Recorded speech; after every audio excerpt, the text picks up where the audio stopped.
தொண்டரடி பொடியாழ்வார் அருளிய திருமாலையில் 11வது பாசுரம் பார்க்கலாம்.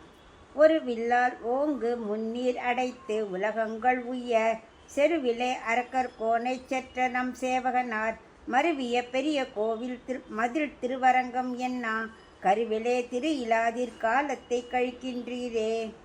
இப்போ இதுக்குள்ள அர்த்தத்தை பார்க்கலாம்.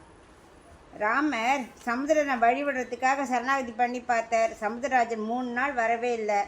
கோபம் கொண்டு அவர் வில்லை எடுக்க சொன்னாரோ எடுத்தாரோ இல்லையோ, உடனே சமுத்திரராஜனை வந்து சரணாகதி பண்ணி அப்படியே பாலத்தை அமைச்சு கொடுத்தாரா இல்லையா? எதுக்கு?